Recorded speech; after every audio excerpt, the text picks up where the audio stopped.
Hello everyone and welcome back. Thank you very much for joining me. Today's video we're going to be going over inflatables versus hard shells. I've got two inflatables with me and one hard shell. I've chosen these two inflatables because they are renowned for performing most like a hard shell. So we'll start with a Rush, which is your typical 3-chamber boat, drop stitch floor and 2 lower pressure side tubes. With a very pointy nose cone. Then we've gone to the Feelfree Nomad, which is your typical sit on top.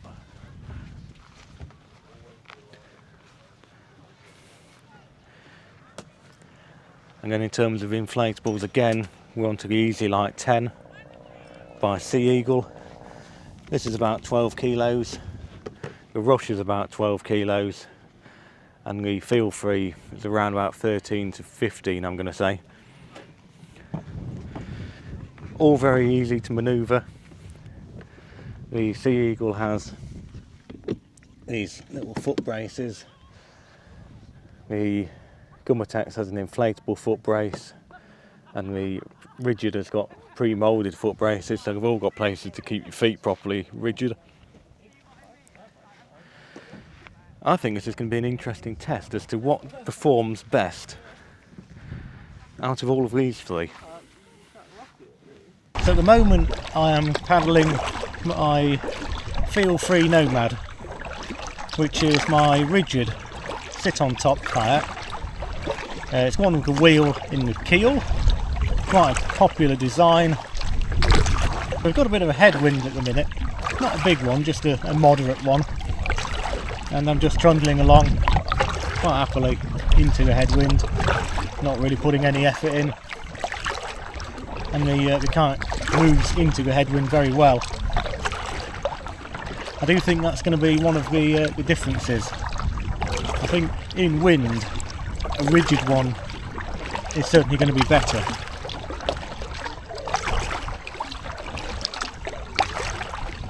Because the two inflatables I've got quite lightweight. Both of them are around about 12 kilograms, which is great for portaging. But if you've got a headwind or a side wind, I've got a feeling you're going to get buffeted around a lot more than you are in this. So obviously I'm still out in the Feelfree Nomad at the moment, and you can get it over a fair bit. But it's actually a lot more stable than you think. But then again, I think it's probably on par with the inflatables for stability. I think the least stable is definitely going to be the EZLite out of the lot, I think. But time will tell with that one.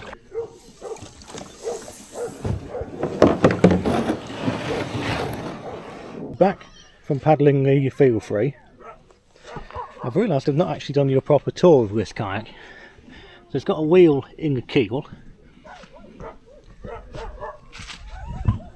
and it's got a big sort of sealable area there, pre-moulded footrests, 1, 2, 3, 4, and then underneath the dry bag there's 2 more scupper bungs, so you could mess about with this in the surf if you wanted to. Large moulded carry handles, various attachment points for the seat, and the seat has actually got a small zipped section on the back.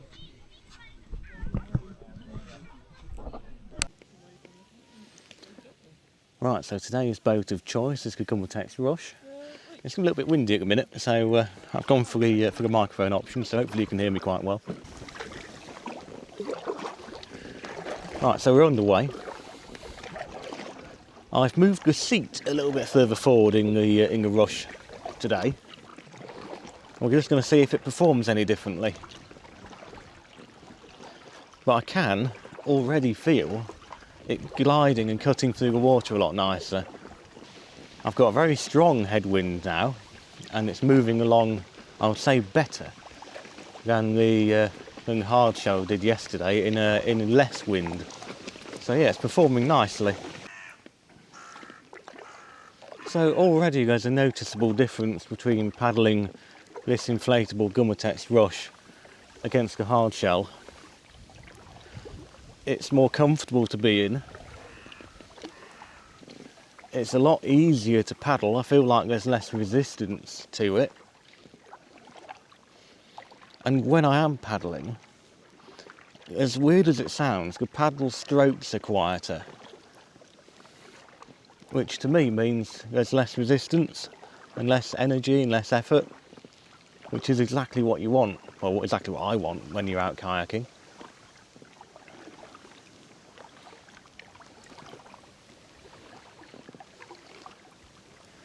So it is an interesting comparison. So I'm looking forward to trying the EZLite either later today or tomorrow to compare that as well. That's just to see how well that moves. But so far, I'm definitely preferring a Gumotex. I'm even going to say as it's more stable too. Another fairly important thing to note when you are out and about in inflatables in the summer is to never fully inflate them. So I've got the floors at 6.5 psi, which I think is normally 7 and a bit, and the tubes I've got at about 2.8 and they're normally 3 and a bit. So just to stop any possible overinflation issues with the heat. I've thoroughly enjoyed paddling the Rush today. I've certainly enjoyed it more than the hard shell, even though it's been more challenging conditions today than it was yesterday.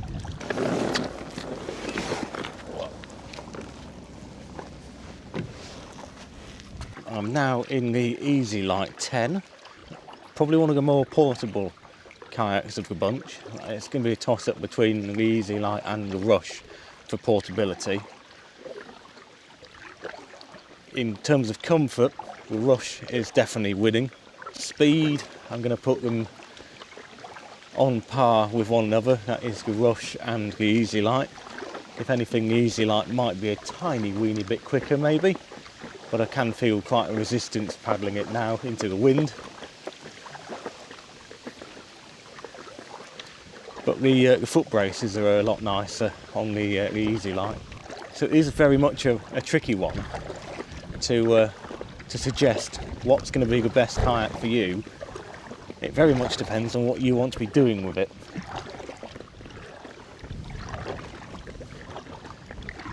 If you're wanting speed and stability and the ability to hold quite a good weight, then the Rush is going to be your option. If you're wanting speed, not too fussed about stability, then you're going to be best off with the EZLite. It's probably the least stable, I should say, this one. Although when you try and get it into secondary flotation or buoyancy, whatever secondary stability bit, it locks in quite hard. So it is a challenge to try and get this thing to go over, but it probably would in the wrong hands. So it may well go over with me. Resistance after you've stopped paddling, the Rush is winning. This glides quite well, but it doesn't glide as much as the Rush does. This glides probably about as much as the Feelfree. Right, we've landed at Potter Hyam. Time for some fish and chips. I've got to get out first. Oh, I've done it. I've done it.